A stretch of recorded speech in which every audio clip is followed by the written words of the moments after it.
Hello, welcome to Local Edition. I'm Leslie Leyton. A new year, a new California state budget. Governor Jerry Brown releasing his spending plan for the new year. With us now, Assemblyman Don Wagner to take a closer look. Thanks for being here, Don. My pleasure. Thank you, Leslie. What's your first reaction to the California budget? My first reaction is there are some things in there that are good, but by and large, I think the governor's making a misstep. The good things are he's reducing the state workforce, he's consolidating some departments, making a few changes that frankly I and others of my colleagues have suggested that he make. But my concern about the budget is he's relying largely on tax increases that he expects the voters will give him in November.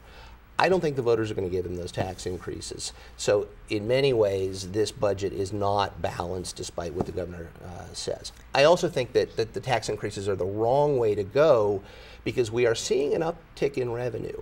And that means we're seeing the state come back. I think what we ought to do is not shackle businesses and individuals with more taxes. Let's get people back to work. I think that's the budget that we ought to be facing, but that's not what the governor's proposed. Okay, if you had your way, what would you do with the budget right now? You mentioned that taxes aren't the answer.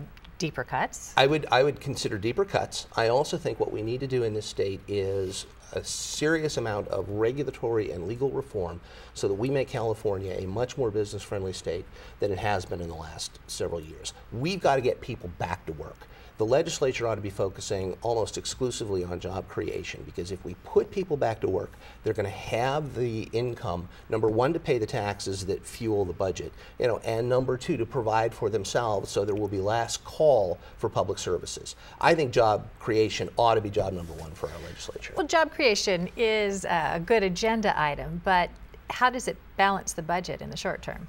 Well, in the short term, with job creation, what you end up doing is you put more people to work. Those are people who are going to be paying income taxes, and our state is, frankly, unhealthily dependent upon income tax. So when you see unemployment at the rate we have at over 11%, second worst state in the nation, when you see unemployment that high in the state of California, it has an unusually large impact on the budget. Put more people to work, and those people then pay taxes, pay income taxes, and that will, in and of itself, make a major dent in the budget deficit. So would you balance the budget, though, on the hopes that increased jobs would bring in increased revenue? That's kind of some of that fuzzy accounting that people talk about when you're trying to balance the budget on money that hasn't come in yet. Well, it's not a hope at all. It's a realization and frankly a reality. We have seen over the course of the last year alone, we've seen some reduction in unemployment, and we have seen a growth without tax increases. We've seen a growth in general fund revenues, which is what we need to encourage. That's the direction I think my Republican colleagues are going to take. The budget jobs, the two biggies up in Sacramento. You're back in the saddle for a new year. What else needs to happen? Well, let's see. The governor has made a proposal, a 12-point proposal with respect to pension reform. I'd like to see those 12 proposals in legislation, and let's get a vote on those. I think there's a lot there to like. Now, I don't think it goes far enough, but there's things there to like. Mm-hmm. So let's work on pension reform. Obviously, job creation is the other big one. And then one thing to touch on is last year the governor had a proposal with respect to our prison population and realignment. I think it's a wrong approach because it's going to put a lot of dangerous felons back in the communities.